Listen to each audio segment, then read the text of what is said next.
जय हिंद दोस्तों, मैं हूं मेजर गौरव आर्य और आप देख रहे हैं मेजरली राइट। दोस्तों, जो तुर्की है ना, तुर्की की कुछ खास हरकतें हैं जो आपको जानना बहुत ज़रूरी है। सबसे पहली हरकत जो तुर्की की है ये है कि कश्मीर के मामले में पाकिस्तान का साथ देना।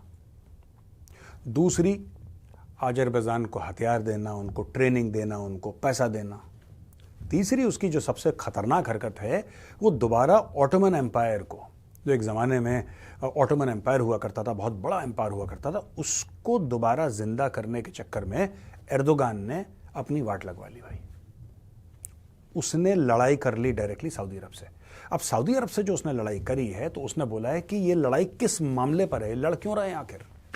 ये लड़ इसलिए रहे हैं क्योंकि सऊदी अरब है leader of the Muslim world. पूरी इस्लामिक दुनिया का जो लीडर है आज की तारीख में, कोई कुछ बोले यार, कोई कुछ बोले, ये फकीर फक्कड़ जो हमारे बगल में रहते हैं पाकिस्तानी, वो भी अपने आप को leader of the Muslim world मानते हैं। आज तक इन्होंने कख लीड नहीं करा, लेकिन असली जो लीडर है of the Islamic world that is Saudi Arabia. Nobody can doubt Saudi Arabia in this, nobody can doubt.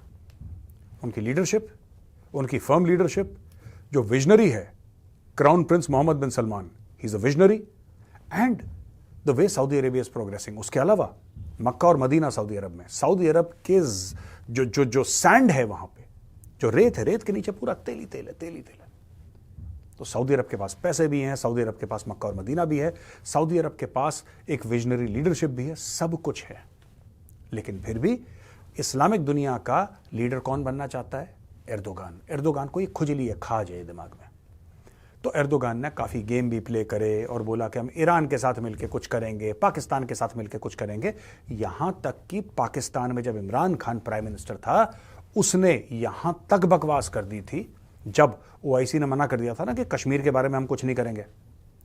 वो कह रहा था कि नहीं, आपको रेजोल्यूशन पास करना पड़ेगा और आपका ये करना पड़ेगा, वो करना पड़ेगा। इमरान खान बड़बोला आदमी तो है ही, वो औकात से ज्यादा बोलने की आदत है, राइट। उसको लगा कि जलसा हो रहा है पाकिस्तान में, कहीं मियांवाली में जलसा चल रहा है जहां पे 2 लाख लोग बोल रहे हैं कि खान साहब तो तुसी बड़े हैंडसम हो।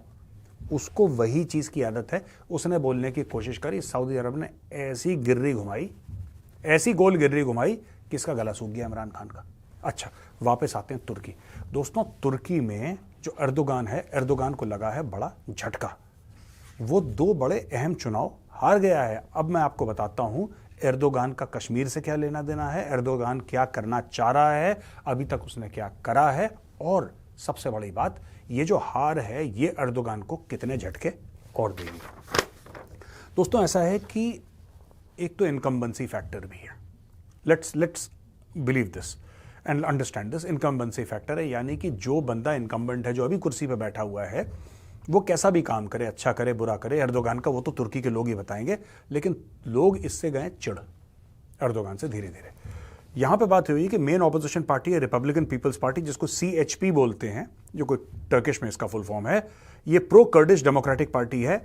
इसने इस्तांबुल और अंकारा, जो 2 इनके सबसे बड़े शहर हैं, इस्तांबुल जो कि कैपिटल है और अंकारा, उसमें इसने चुनाव जीत लिए और एर्दोगान की पार्टी को खत्म कर दिया। उन चुनाव में ये जीत गया। और इसके अलावा यह हुआ है कि प्रेसिडेंट रिसेप तैयब एर्दोगान की एक party, justice and development party, ये उसका 3rd टर्म जो है ना, उसके 1 साल, 3rd अपने टर्म में जा रहा है वो, उसमें 1 साल के अंदर अंदर एक कांड हो गया। अभी 1 साल पहले भी उसको हुआ नहीं था, 1 साल की तीसरी बार उसने शपथ ली थी राष्ट्रपति तुर्की की, उसके साथ ही कांड हो गया। यानी कि 2 शहर, 2 चुनाव 2 शहर में, इस्तांबुल और अंकारा, ही हैज लॉस्ट। ये जो इनकम्बेंट मेयर है इकरम इमामोग्लू, इसने 2nd विक्ट्री हासिल करी है और इमामोग्लू इसने 10 पॉइंट एक पार्टी एर्दोगान की पार्टी उसके साथ अहेड है। और 21 सालों में दोस्तों, 21 सालों में एक पार्टी जो कि एर्दोगान की पार्टी है, उसका पहला लॉस है। आप समझ लो 21 साल से वो पार्टी लोकल इलेक्शन नहीं हारी थी और मेन इलेक्शन नहीं हारी थी 21 साल से। अब ये बहुत बड़ी चोट है। इस्तांबुल जो कि कैपिटल सिटी है, वहां पे टाइम फेस हो गया मामला। दूसरे शहर अंकारा, टाइम फेस हो गया इसका मामला। और इकरम इमामोग्लू और मंसूर यवास, ये जो है बंदा अंकारा का, इस्तांबुल में तो ये इकरम इमामोग्लू जीता और अंकारा में जीता मंसूर यवास। 59% ऑफ द वोट इसने लिया। इसके सपोर्टर सड़क पे आ गए, भंगड़े शंगड़े डालने शुरू कर दिए, रोड ब्लॉक कर दी। पूरी की पूरी कि जाओ अर्दोगान ऐश करो, तुम्हारी पुलिस भी ऐश करे, तुम भी ऐश करो।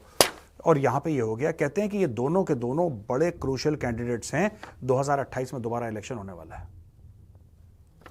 सीएचपी की जो विन है वो प्रोजेक्टेड है। बाकी इनके बड़े शहर हैं, इजमीर है, बुरसा है, अदाना है, अंतालिया है, हर जगह इनकी विन के बारे में बातचीत हो रही है। और अब ये लोग ये कह रहे हैं कि 77% वोटर टर्नआउट हुई है तुर्की में। अब लोग ये कह रहे हैं कि यार अर्दोगान का ना मैटर हिल गया है, अर्दोगान का मैटर हिल गया है। Now Erdogan has lost the winning touch, ऐसा लोगों का कहना है। अब वो जो हुआ था अर्दोगान का कि ऑटोमन, देखो ये सब झूठी बातें होती हैं, ऑटोमन एम्पायर ना, ये सब झूठी बातें। फरेब 420 है, पता नहीं लोग इसमें पढ़ते क्यों, मुझे एक बात समझ में नहीं आता। मुझे ये खलीफा बनना चाहता है पूरी इस्लामिक दुनिया का, नहीं बन सकते यार, नहीं बन सकते। और बाहर से कोई नहीं कि मैं कोई हिंदू बोल के ऐसा कह रहा, नहीं, मुसलमान तुम्हें बिलीव नहीं करते कि तुम खलीफा बनने लायक हो यार। अगर कोई लीडर है मुस्लिम वर्ल्ड का तो मैं मानता हूं 2 मुल्क हैं, एक तो सऊदी अरब तो है नंबर 1 पे, उसके साथ साथ यूएई है।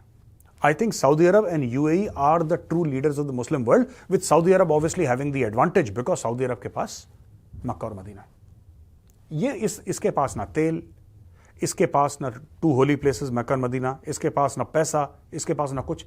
ये बेगानी शादी अब्दुल्ला दीवाना करके ये हर जगह अर्दोगान। कश्मीर का बड़ा नाम लेता था ये, इसने आजकल लेना बंद कर दिया।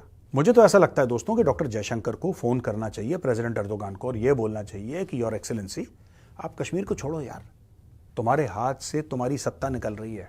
2028 में अगर तुम चुनाव लड़ोगे तो तुम बुरी तरीके से हारोगे। तुम्हारी पार्टी एक पार्टी है, वो हार जाएगी, तुम हार जाओगे चुनाव। तुम किन मैटर्स में फंस गए यार? कश्मीर में ये करेंगे, अजरबैजान में ये करेंगे, और फिर से ऑटोमन एम्पायर को हम लोग बड़ा कर देंगे और सऊदी अरब को हम हिला देंगे और ये कर, नहीं। इन सब के लिए बहुत पैसा चाहिए, इन सब के लिए विजनरी लीडरशिप चाहिए, इन सब के लिए इतना पैसा चाहिए कि आप किसी को दे पाएं वो पैसा, आप लोगों को ओब्लाइज कर पाएं। वो पैसा सऊदी अरब के पास है, वो पैसा यूएई के पास है, तुर्की के पास थोड़ा ना है पैसा। तो ये मैं आज आपको बताना चाह रहा था दोस्तों, बहुत बड़ी खबर है कि ये 2 मेन चुनाव इस्तांबुल और अंकारा दोनों के बहुत बुरी तरीके से, ऐसा नहीं कि लो मार्जिन से हारा है, ये मोटे मार्जिन से हार गया और इसकी पार्टी को 21 साल के बाद हार का सामना करना पड़ा। और लोकल तुर्की लोग ये कह रहे हैं, लोकल जो तुर्क लोग हैं वहां के तुर्की के, वो ये कह रहे हैं कि साहब अब इसका जो पतन है ना, ऊपर से नीचे गिरने वाला प्रोसेस, ये शुरू हो गया है। दोस्तों एक और बात आपको बताता हूं मैं, बड़ी इंटरेस्टिंग ना। यहां पे इसने तुर्की में क्या करा, भारत के खिलाफ काम करते करते ये इतना पागल हो गया कि कुछ जो कश्मीर के थे, जो भारत के खिलाफ थे, जो भारत के खिलाफ वायलेंस की बात करते थे, जो पाकिस्तान की बड़ी हिमायत करते थे और भारत के खिलाफ जिसको कहना है जहर उगलना, ये सब, इनको कहां पे कौन बैठा था, इनको कौन बैठ के खिलाता है? एर्दोगान बैठ के खिलाता है तुर्की में। तुर्की में बैठ के इनको एर्दोगान खिलाता है, तुर्की में बैठ के इन सब लोगों को। और आज की तारीख में भी इनमें से कुछ लोग साल में एक बार वापस कश्मीर आते हैं।